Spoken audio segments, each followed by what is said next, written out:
بیٹیاں ہیں، بیٹا کوئی نہیں۔ جرید نے اسے کہا، میں دوسری شادی کرنا چاہتا ہوں، مجھے بیٹا چاہیے۔ یحاوہ سوچ میں پڑ گئی۔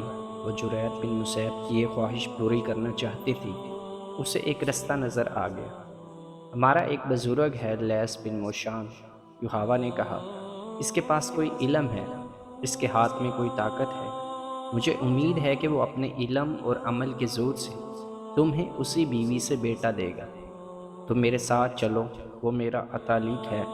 جرید بن مصعب اس کے ساتھ لیس بن موشان کے پاس جانے کے لیے تیار ہو گیا۔ ان کی دوستی دو آدمیوں اور دو عورتوں کی صورت اختیار کر گئی تھی۔ جب وہ اکٹھے بیٹھتے تو رسول کریم صلی اللہ علیہ وسلم کے خلاف باتیں کرتے تھے، اسلام کے فروغ کو روکنے کے لیے منصوبے بھی بناتے تھے، لیکن جرید مسلمانوں کے خلاف کسی جنگی کارروائی میں شریک نہیں ہوتا تھا۔ یحاوہ کو اس کی یہ بات پسند نہیں تھی، وہ اسے اکساتی اور بھڑکاتی تھی۔ میرا مذہب تم ہو، جرید بن مصعب نے اسے ایک زور فیصلے کے لہجے میں کہہ دیا تھا۔ تم میری بیوی نہیں بن سکتی تو نہ صحیح، میں تمہیں دیکھے بغیر زندہ نہیں رہ سکتا۔ میں تمہیں ایک راز بتا دیتی ہوں جرید، یحاوہ نے اسے کہا تھا، میں کسی کی بھی بیوی نہیں بنوں گی۔ میرے باپ نے میری زندگی یہودیت کے لیے وقف کر دی ہے۔ لیس بن موشان نے مجھے یہ فرض سونپا ہے کہ اسلام کے زیادہ سے زیادہ دشمن پیدا کروں۔ میرے دل میں اپنے مذہب کے بعد صرف تمہاری محبت ہے، مجھے تم اپنی ملکیت سمجھو۔ ایک روز جرید یحاوہ کے ساتھ لیس بن موشان سے ملنے اس کے پاس چلا گیا۔ یحاوہ اسے لیس بن موشان کے سامنے لے جانے کی بجائے پہلے خود اندر گئی اور اس نے لیس کو صاف الفاظ میں بتا دیا کہ وہ جرید کو محبت کا دیوتا سمجھتی ہے۔ اس نے لیس بن موشان کو بتایا کہ جرید نے اسے موت کے منہ سے نکالا تھا۔ اس نے لیس کو بتایا کہ جرید کی بیٹیاں ہیں، بیٹا ایک بھی نہیں۔ کیا آپ کے علم میں اتنی طاقت ہے کہ جرید کی بیوی کے بطن سے لڑکا پیدا ہو؟ یحاوہ نے پوچھا۔ کیا نہیں ہو سکتا، لیس بن موشان نے کہا، پہلے میں اسے دیکھوں گا، پھر میں بتا سکوں گا کہ مجھے کیا کرنا پڑے گا۔ اسے میرے پاس بھیج دو۔ یحاوہ نے اسے اندر بھیج دیا اور خود باہر کھڑی رہی۔ بہت سا وقت گزر جانے کے بعد لیس بن موشان نے جرید کو باہر بھیج کر یحاوہ کو اندر بلا لیا۔ جو شخص تم جیسی خوبصورت اور دلکش لڑکی کے ساتھ اتنا عرصہ پاک محبت کر سکتا ہے، وہ بہت ہی مضبوط شخصیت کا آدمی ہے۔ لیس بن موشان نے کہا، یحاوہ اس قدر کمزور شخصیت کا ہو سکتا ہے کہ تمہارے حسن کا جادو اپنے اوپر طاری کر کے تمہارا غلام ہو جائے۔ جرید مضبوط شخصیت کا آدمی ہے، یحاوہ نے کہا۔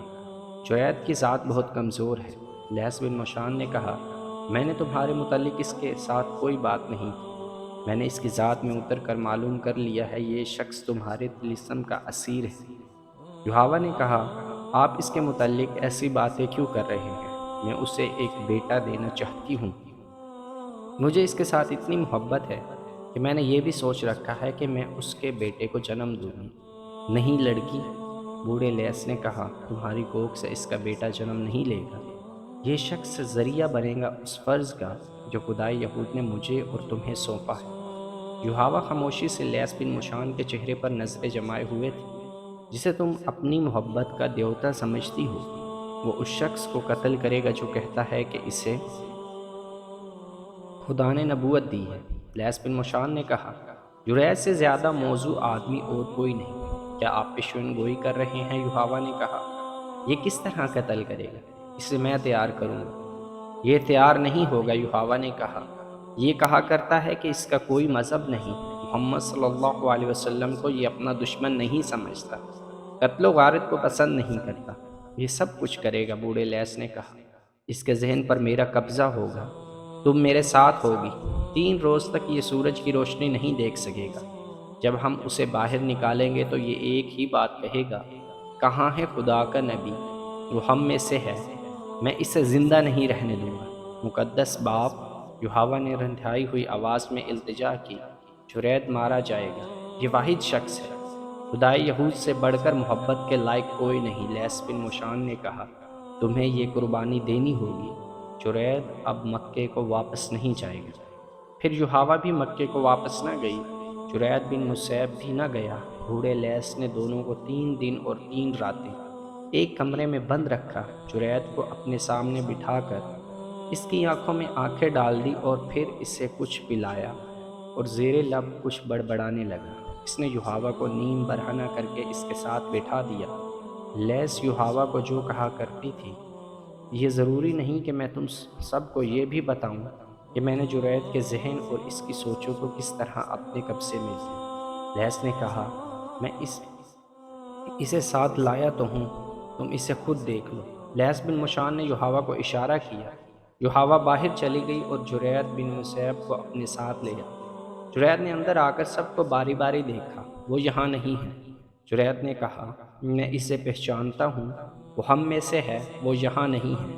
ذرا صبر کرو جریت، بوڑھے لیس نے کہا، ہم تمہیں اس تک پہنچائیں گے کل جریت بیٹھ جاؤ۔ جریت یوحاوا کے ساتھ لگ کر بیٹھ گیا اور بازو اس کی کمر میں ڈال کر اسے اپنے قریب کر لی۔ اگلی صبح جب مدینہ میں لوگ فتح کی خوشیاں منا رہے تھے اور کعب بن اسد کے گھر رسول کریم صلی اللہ علیہ وسلم اور اسلام کے خلاف بڑی ہی خطرناک سازش تیار ہو چکی تھی، رسول کریم صلی اللہ علیہ وسلم کو یاد دلایا گیا کہ بنو قریظہ نے، جس کا سردار کعب بن اسد تھا، مدینے کے محاصرے کے دوران اہل قریش اور غطفان کے ساتھ خفیہ معاہدہ کیا تھا، جسے نعیم بن مسعود رضی اللہ عنہ نے بڑی دانشمندی سے بیکار کر دیا۔ یہ واقعہ بھی 2-4 روز پہلے کا تھا، جس میں رسول اللہ صلی اللہ علیہ وسلم کی پھوپھی حضرت صفیہ رضی اللہ عنہا نے ایک یہودی مخبر کو قتل کیا۔ خدا کی قسم، کسی صحابی نے للکار کر کہا، ان یہودیوں پر اعتبار کرنا اور ان کی بدعہدی پر انہیں بخش دینا ایسا ہی ہے جیسے اپنا خنجر اپنے ہی دل میں اتار لیا جائے۔ عبداللہ بن محمد بن اسما اور نافع حضرت ابن عمر رضی اللہ عنہ کے حوالے سے روایت کرتے ہیں کہ مارکہ خندق کے خاتمے پر رسول کریم صلی اللہ علیہ وسلم نے فرمایا، تم میں ہر کوئی نماز عصر بنو قریظہ کے پاس پہنچ کر پڑھے۔ ایک اور حدیث میں ہے، جس کے راوی حضرت انس رضی اللہ عنہ ہیں، انہوں نے کہا کہ میں اب تک لشکر جبرائیل کا گرد و غبار بنو غنم میں اڑتے ہوئے دیکھ رہا ہوں۔ یہ اس وقت کی بات ہے جب رسول اللہ صلی اللہ علیہ وسلم بنو قریظہ کو بدعہدی اور دھوکہ دہی کی سزا دینے گئے تھے۔ تمام مورخین نے لکھا ہے کہ رسول کریم صلی اللہ علیہ وسلم کے حکم سے مسلمانوں نے چڑھائی کر دی اور بنو قریظہ کی قلعہ بند بستی کو محاصرے میں لے لیا۔ احادیث کے مطابق سعد بن معاذ رضی اللہ عنہ کو بنو قریظہ کے سرداروں کے پاس اس پیغام کے ساتھ بھیجا گیا کہ وہ اپنی بدعہدی کی سزا خود تجویز کرے۔ سعد بن معاذ رضی اللہ عنہ زخمی تھے۔ خندق کی لڑائی میں انہیں قبیلہ قریش کے ایک آدمی حبان بن عرفہ کی برچھی لگی تھی۔ لیس بن مشان، یوحاوا اور یہودیوں کے 3-4 سرکردہ آدمی ابھی تک کعب بن اسد کے پاس بیٹھے ہوئے تھے۔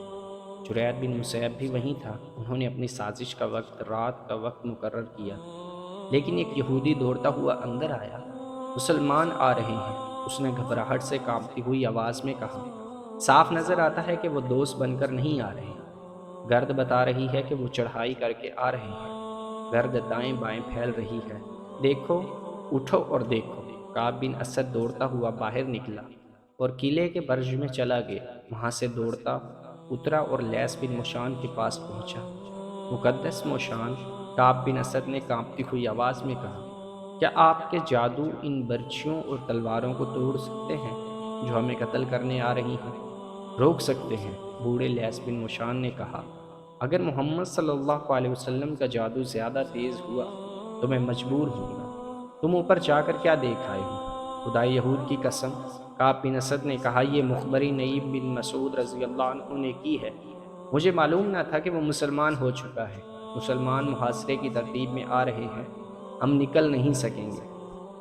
ان دونوں کو نکال دو۔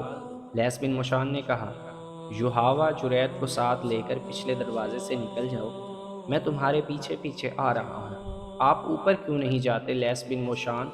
کعب بن اسد نے کہا، آپ کا وہ علم اور وہ جادو کہاں گیا جو تم اس راز کو نہیں سمجھ سکتے؟ بوڑھے لیس نے کہا، موسیٰ نے فرعون کو ایک دن میں ختم نہیں کر دیا تھا۔ یہ عصا جو تم میرے ہاتھ میں دیکھ رہے ہو وہی ہے جو موسیٰ نے دریا میں مارا تھا تو پانی نے انہیں رستہ دے دیا تھا۔ یہ عصا کا کرشمہ تھا کہ فرعون کا لشکر اور وہ خود دریا میں ڈوب کر فنا ہو گئے۔ جس طرح موسیٰ اپنے قبیلے کو مصر سے نکال لائے تھے، اسی طرح میں تمہیں یہاں سے نکال لوں گا۔ یحاوہ اور جریت بن مسیب پچھلے دروازے سے نکل گئے اور لیس بن موشان بھی نکل پڑا۔ مسلمان جب بنو قریظہ کی بستی کے قریب آئے تو عورتوں اور بچوں میں ہڑبونگ برپا ہو گئی اور بھگدڑ مچ گئی۔ عورتیں اور بچے اپنے گھروں کو بھاگے جا رہے تھے، کوئی آدمی مقابلے کے لیے باہر نہ آیا۔ جو مسلمان ٹکڑیوں کی طرف سے آئے تھے انہیں دو آدمی اور ایک عورت نظر آئی، تینوں بھاگے جا رہے تھے۔